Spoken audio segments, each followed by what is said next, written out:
मैं विवेक श्रीवास्तव ईश्वर शरण inter college Prayagraj से कक्षा 9 के सभी छात्रों का नए सत्र में स्वागत करता हूँ।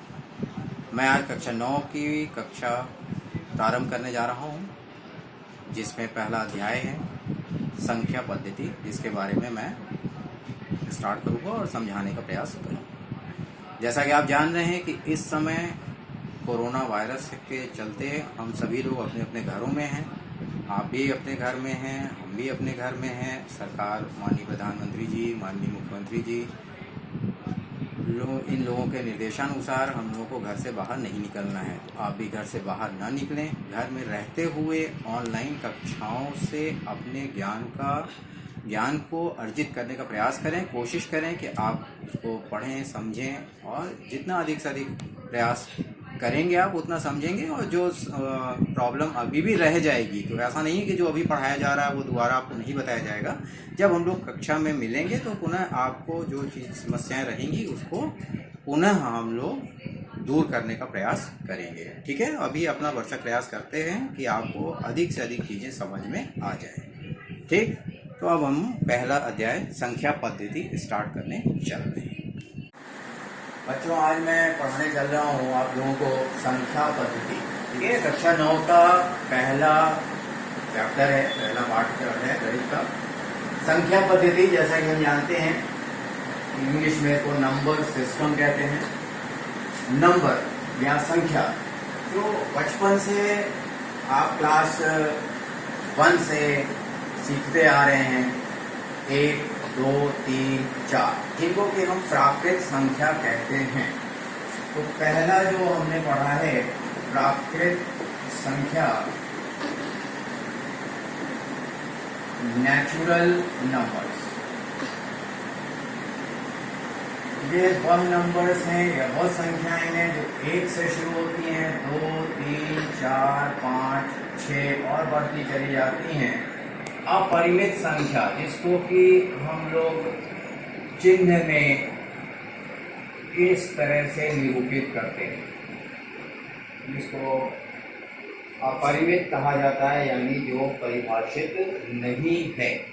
तो ये हो गया 1, 2, 3, 4, 5, 6 अपरिमित, आपका पहला प्राकृत संख्या, नेचुरल नंबर्स। इसके बाद इसी में हम जान रहे हैं कि 1 से तो शुरू हो गया, लेकिन 7, 8, 9 के बाद एक संख्या ऐसी चाहिए जिसमें शून्य की आवश्यकता या 0 की जरूरत है। तो 0 को मिला करके बोला जाता है होल नंबर्स। होल नंबर्स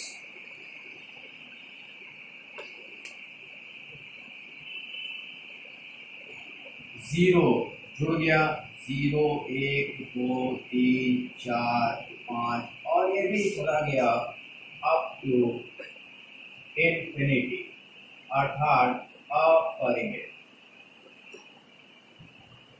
अर्थात जो परिभाषित नहीं है, यानी इतना बड़ा होता चला जा रहा है जो परिभाषित।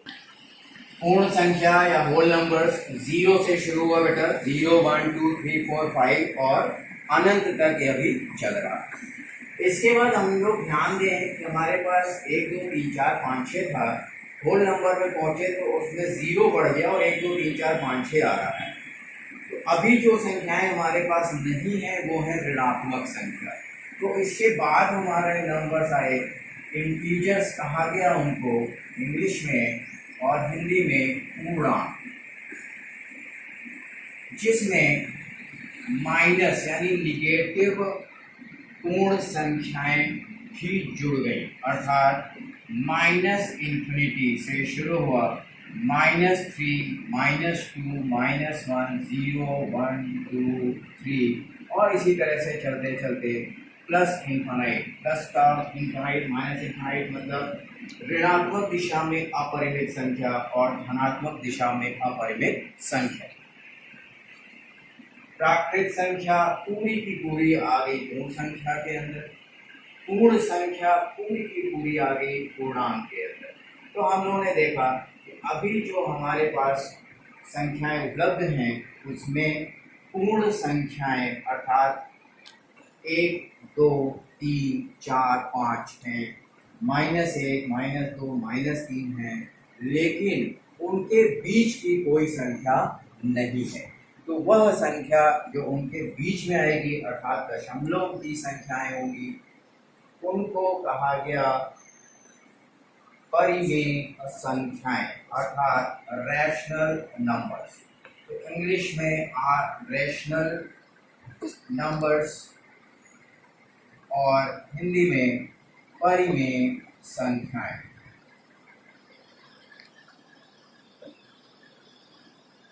अर्थात ऐसी संख्याएं जिन्हें P/Q के रूप में लिखा जा सकता हो, जहां P/Q का मतलब कि P भी एक प्राकृत संख्या हो और Q भी एक प्राकृत संख्या हो।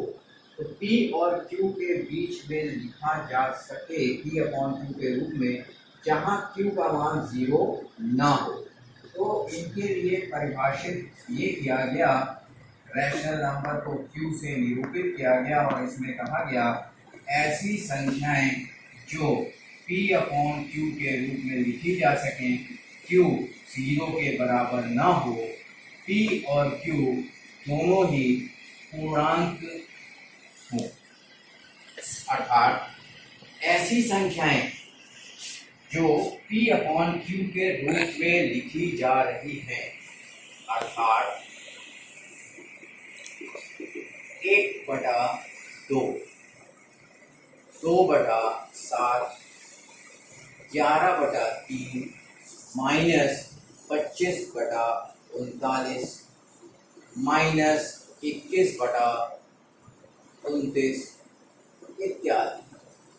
यह सभी संख्याएं अगर हम ध्यान से देखें तो P/Q के रूप में लिखी गई है, जहां Q अर्थात हर का मान 0 नहीं है और P और Q दोनों ही पूर्णांक हो, अर्थात 1 और 2 पूर्णांक है, 2 और 7 भी पूर्णांक है, 11 और 3 भी पूर्णांक है, -25 भी पूर्णांक है, 39 भी पूर्णांक है, -21 भी पूर्णांक है, 29 भी पूर्णांक है।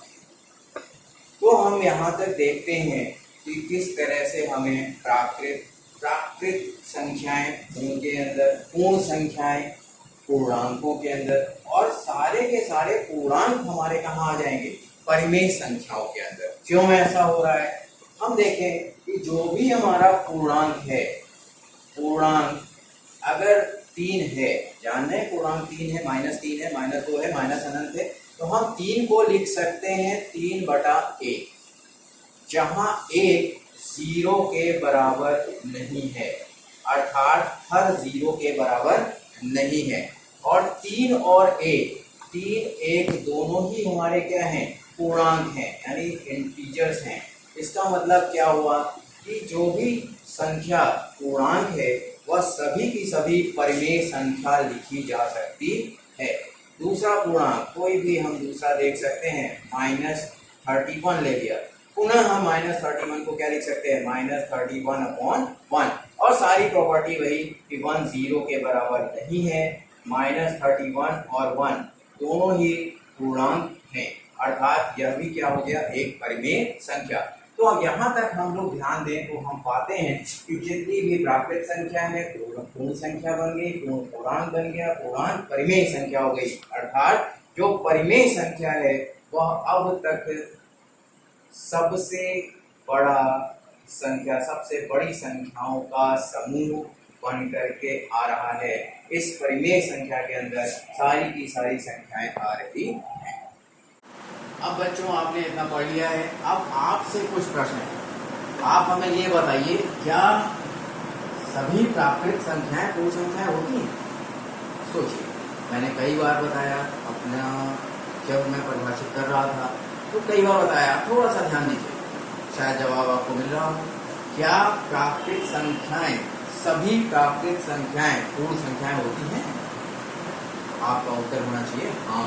क्यों? क्योंकि आप देख रहे हो कि जितनी भी प्राकृत संख्याएं वो कहाँ आ गई, पूर्ण संख्या के अंदर। लेकिन अगर इसी का उल्टा पूछ लिया जाए, क्या सभी पूर्ण संख्याएं प्राकृत संख्या हैं, तो आप कहेंगे नहीं। क्यों? क्योंकि जो पूर्ण संख्या शून्य है या जीरो है वह प्राकृत संख्या नहीं है। और कोई चीज गलत है, इसका मतलब अगर एक भी उदाहरण हमें मिल रहा है तो वह सभी के लिए सत्य नहीं है। तो सभी पूर्ण संख्या प्राकृत संख्या नहीं है, परंतु सभी प्राकृत संख्याएं पूर्ण संख्याएं हैं। इसी प्रकार सभी पूर्ण संख्याएं पूर्णांक हैं, सभी प्राकृत संख्याएं पूर्णांक है, किंतु सभी पूर्णांक पूर्ण संख्या नहीं है। क्यों? क्योंकि जितने भी निगेटिव नंबर्स हैं वह पूर्ण संख्या में नहीं आ रहे हैं, ना ही वह प्राकृत संख्या में आ रहे हैं। इसी प्रकार जितने भी पूर्णांक हैं वह परिमेय संख्या तो हैं, परंतु सभी परिमेय संख्याएं पूर्णांक नहीं।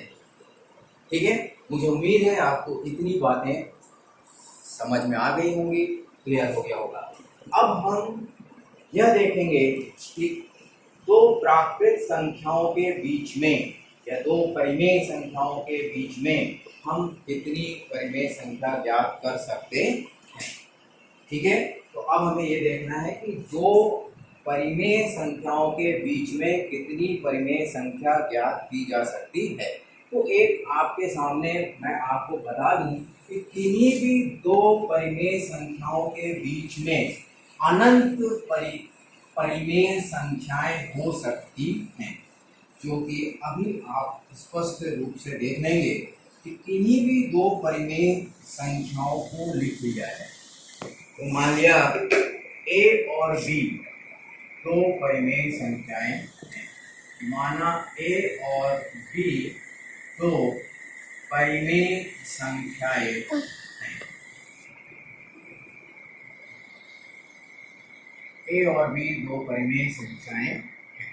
तो हम आसानी से देख सकते हैं कि अगर हम इन दोनों का योग कर दें तो स्वाभाविक रूप से यह बहुत बड़ी संख्या हो जाएगी, किंतु अगर उसको 2 से भाग कर दें तो इसका मतलब क्या हुआ?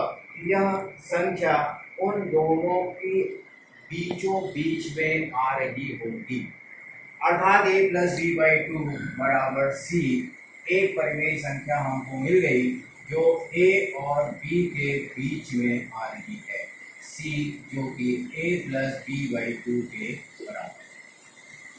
अब हम पुनः देख सकते हैं a और c के मध्य एक संख्या होगी, तो a और c के मध्य a + c/2 अर्थात मान लिया d, तो एक संख्या मिल गई हमें d जो a और c के ठीक बीचों बीच में आ रही है।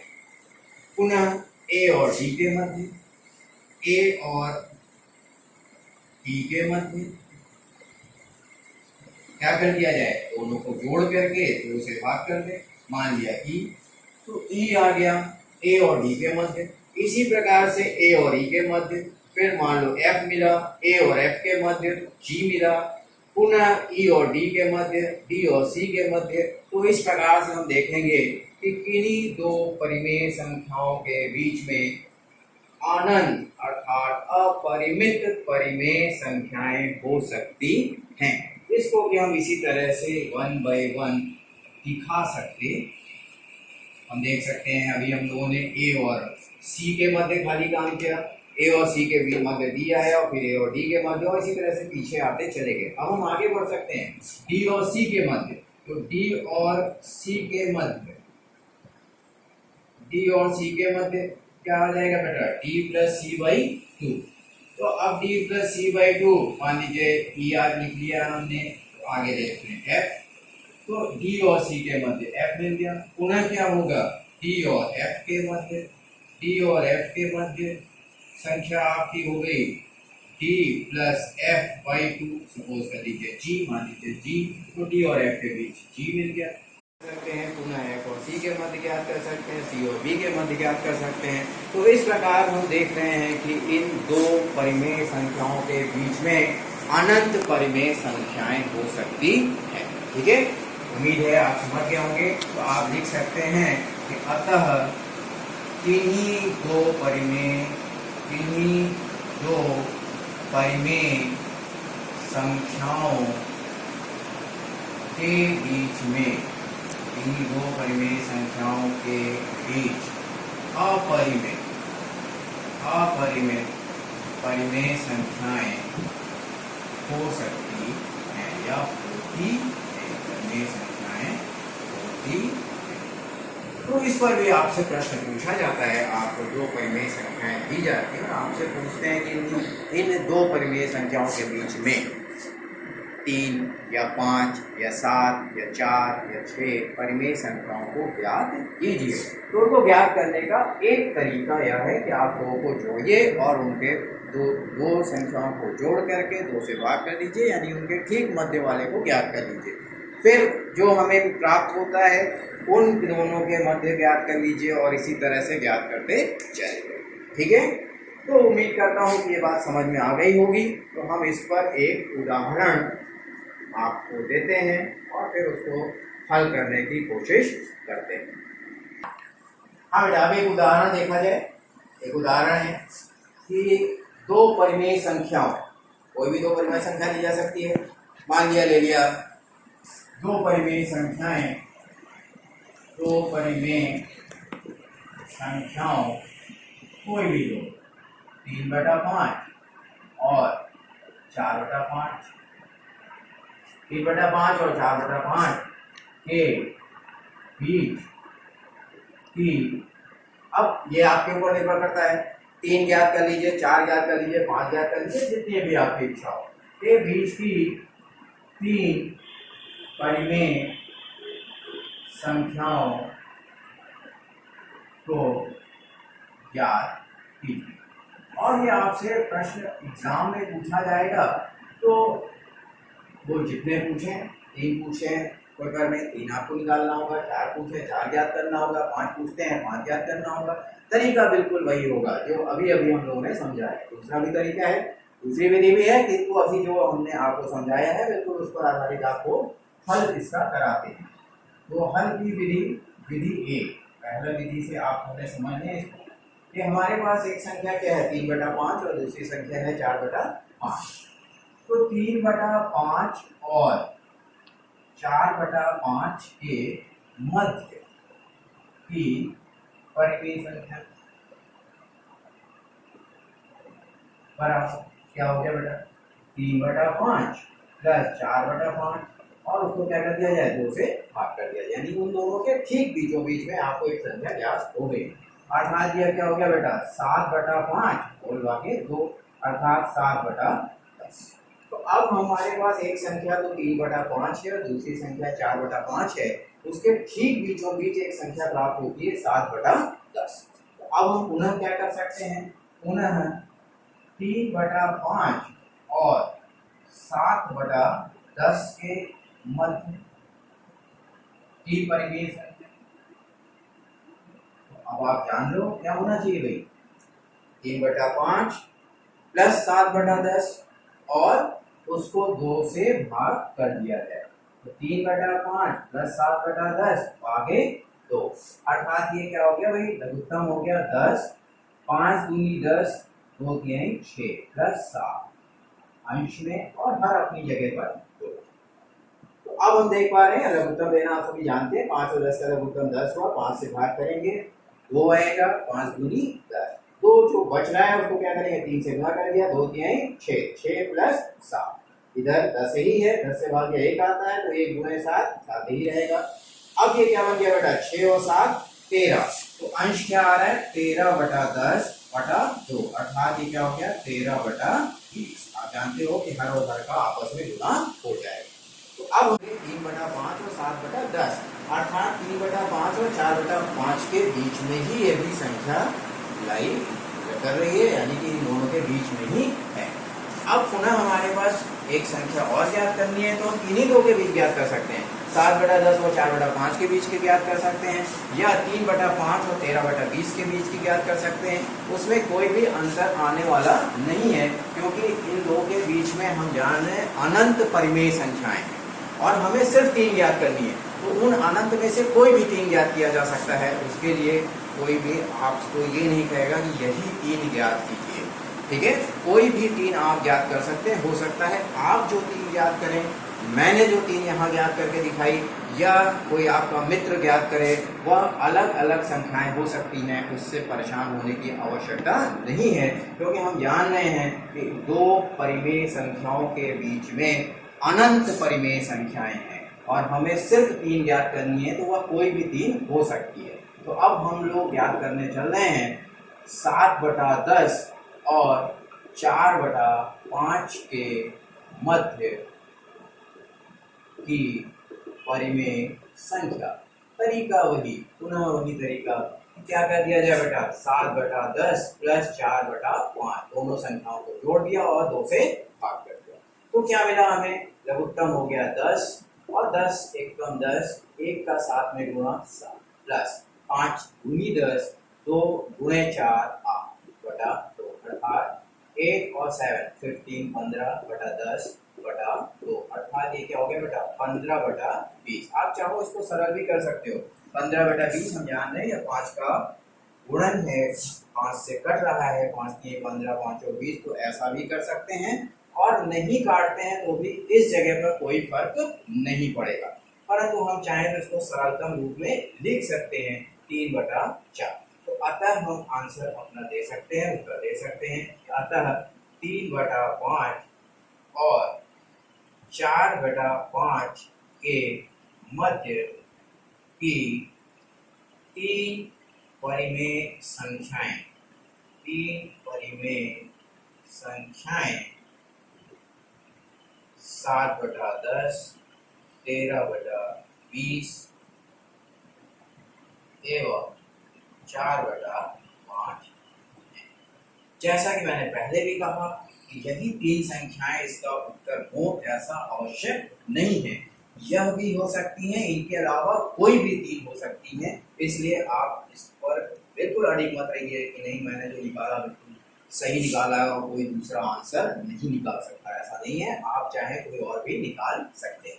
अभी जो हम लोगों ने निकाला है उसको हम देख सकते हैं कि हम लोगों ने क्या किया बेटा, कि एक हमारे पास थी संख्या 3/5, एक संख्या थी 4/5, इनके ठीक बीचों बीच में निकाला और उनके ठीक बीचों बीच में क्या आ गया 7/10। फिर 3/5 और 7/10 के ठीक मध्य का निकाला, वो क्या आ गया बेटा 13/20। और फिर 7/10 और 4/5 के बीच का निकाल लिया और वो कितना आ गई 15/20, अर्थात 3/4। तो इस तरह से हमने देखा कि हम लोगों ने 3/5 और 7/10, 7/10 और 4/5 के बीच में भी 2 संख्याएं निकाली और इस प्रकार से हमारे पास 3 परिमेय संख्याएं मिल गई। ठीक है, अगर हमें अधिक निकालना होता तो अब हम इनके मध्य निकाल सकते हैं, इन दोनों के मध्य निकाल सकते हैं और इसी प्रकार से आगे भी बढ़ सकते हैं। ठीक है बेटा, ये हो गई इसकी पहली विधि। एक विधि और है 2 परिमेय संख्याओं के बीच में अनगिनत परिमेय संख्याओं को ज्ञात करने की, उसको भी यहीं पर समझ लीजिए। उम्मीद करता हूँ ये समझ में आ गया होगा। ठीक है ना, एक बार फिर से बता दूं आपको क्या करना होगा। हमें जो भी 2 संख्याएं दे रखी हैं उनको जोड़ना है और 2 से भाग कर देंगे। तीसरी संख्या मिली, उन दोनों के मध्य की एक संख्या मिली, पुनः उस संख्या को और पहले वाली संख्या या उस संख्या को और आगे वाली संख्या को जोड़िए और 2 से भाग कर दीजिए। फिर से क्या मिल गया, एक संख्या जो उन दोनों के मध्य में मिल गई। फिर क्या कर देना है बेटा, जो संख्या अब मिली उसको और उसके बाद वाली या उसके पहले वाली को भाग करते हैं 2 से, जोड़कर दोनों को जोड़ के भाग करते हैं 2 से, या जो हमें पहले मिल चुकी है 7/10 और अंतिम संख्या 4/5 उनको जोड़ करके 2 से भाग कर दिया गया। तो जो संख्या मिली हमें वह भी इन दोनों संख्याएं, जो दी गई संख्या 3/5 और 4/5 के मध्य की भी एक संख्या। ठीक है, अब बेटा इसी को हम लोग दूसरी विधि से देखेंगे। यह विधि आपको समझ में आई होगी, कोई फर्क नहीं पड़ता, चाहे आप इस विधि को समझ गए हैं इसी का इस्तेमाल करिए, कोई फर्क नहीं पड़ेगा कि दूसरी विधि का उपयोग करना है। ऐसा कहीं भी नहीं लिखा गया है कि आपको कौन सी विधि से ज्ञात करना है। ठीक है, आपसे सिर्फ पूछा गया कि 2 परिमेय संख्याओं के बीच की 3 परिमेय संख्या ज्ञात करिए। तो अब इसकी विधि दूसरी विधि क्या है बेटा, तो हमारे पास जो 2 संख्याएं हैं 3/5, 4/5, हम इसको कुछ अपने बड़े रूप में ले जाएं, इस तरह से ले जाएं कि हमारा हर और अंश, जैसा हम देख पा रहे हैं कि 3/5 यहाँ पे दोनों बराबर हैं, दोनों का मतलब कि इस जगह पर दोनों के हर बराबर है। तो हम जानते हैं कि जिसका अंश बड़ा होगा वही संख्या क्या होगी, बड़ी होगी। यदि ऐसा ना हुआ तो पहले ना हो तो हमें पहले क्या करना होगा, हर को बराबर करना होगा। किंतु इस जगह पे ऐसा नहीं है, हर बराबर है, इसलिए हम आसानी से देख सकते हैं कि 3 छोटा है 3 छोटा है 4 से, 3 लेस दैन 4। ठीक है, 3 4 से छोटा है, इसका मतलब क्या बेटा कि 3/5 भी 4/5 से छोटा हो, क्योंकि अगर अंश छोटा है और सेम हर दोनों का बराबर है तो पूरी की पूरी संख्या क्या होनी चाहिए, छोटी होनी चाहिए। अब हम इसको एक ऐसे संख्या से अंश और हर में गुणा करें जिससे कि 3/5 का रूट कुछ बड़ा हो जाए। तो उदाहरण के लिए हमने 10 से गुणा किया, तो 3/5 गुणे 10/10, तो इस इनइक्वालिटी के बाईं तरफ कोई भी फर्क नहीं पड़ेगा, क्योंकि 10 से गुणा किया है और 10 से भाग किया हुआ है।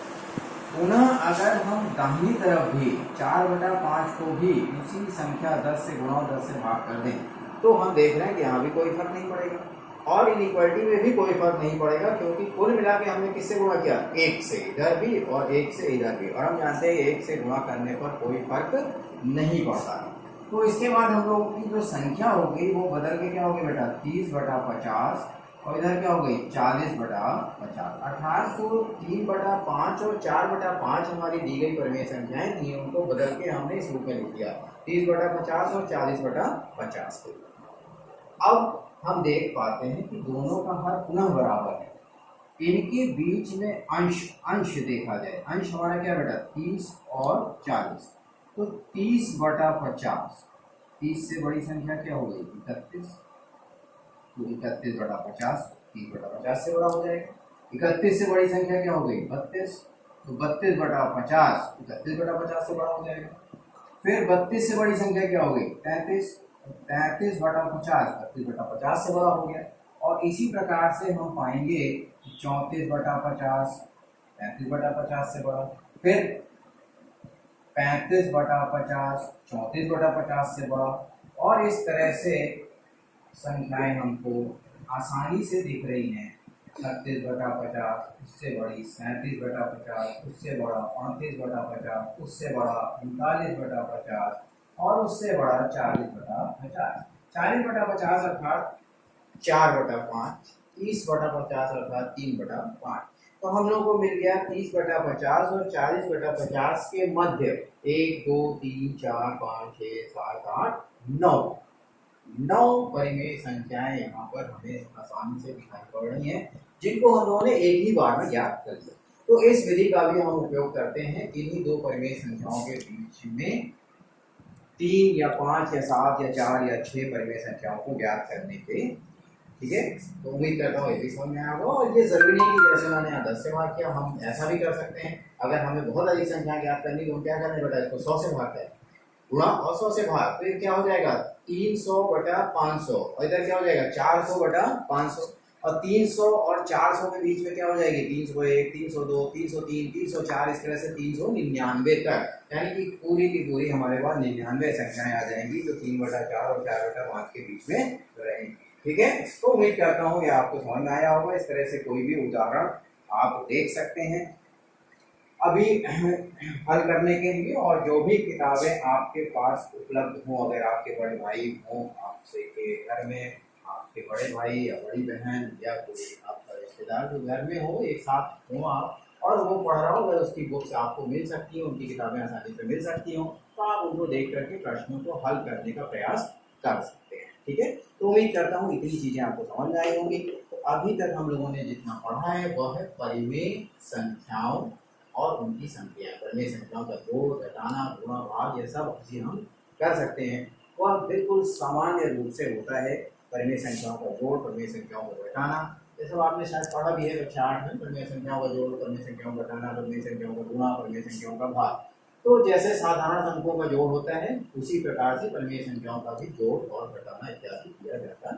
ठीक है, तो अब हम लोगों ने दो परिमेय संख्याओं के बीच में अनंत परिमेय संख्याओं को ज्ञात करने की विधि भी सीख ली है। ठीक है, तो अब हम अगली क्लास में अपरिमेय संख्याओं के बारे में बात करेंगे। ठीक है, इतना आप रिवीजन कर लीजिएगा, दोहराइएगा और जो चीज़ें समझ में ना आए उसको आप पॉइंट बनाइए और उस पॉइंट को बताइएगा, जिससे मैं आपको पुनः एक्सप्लेन कर सकूं।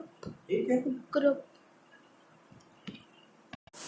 यदि आपके पास एक किताबें नहीं है उपलब्ध, मान लीजिए आपके घर में कोई नहीं है, तो कुछ उदाहरण मैं आपको दे रहा हूँ, उसको हल करने का प्रयास करिएगा। देखिए, पहला उदाहरण जिसको आपको हल करना होगा, दो परिमेय संख्याओं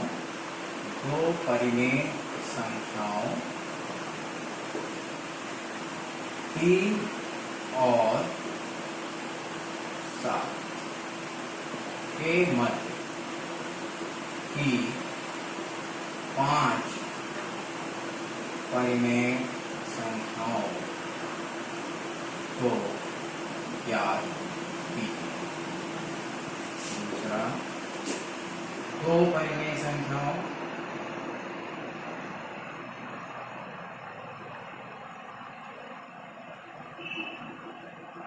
5/7 एवं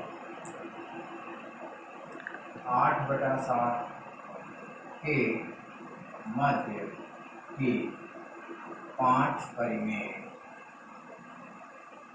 संख्याओं को ज्ञात कीजिए। दोनों विधियां आप जान रहे हैं बेटा, दोनों विधियों में से किसी भी एक का उपयोग आप कर सकते हैं। कोशिश करिएगा, उम्मीद करते हैं आप कर लेंगे। अगर नहीं हो पाएगा तो आप उसको मुझसे पूछ सकते हैं,